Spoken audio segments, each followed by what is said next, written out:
తలికోట యుద్ధం తర్వాత సామ్రాజ్యం కూలిపోయింది.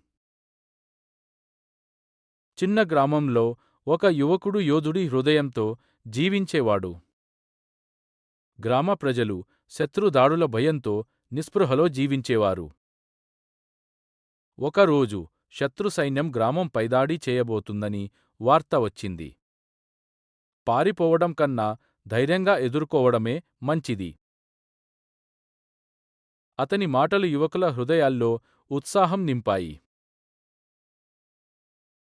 కొద్ది రోజుల్లో గ్రామ యువకులు యోధులుగా మార్చుకున్నారు. అప్పుడు శత్రు సైన్యం గ్రామానికి చేరుకుంది. వీరన్న తన తెలివితో గ్రామం చుట్టూ ఉన్న కొండలను ఆయుధాలుగా మార్చాడు.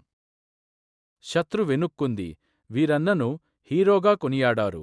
ఒక సేనాధిపతి గౌరవంతో మ్రొక్కాడు.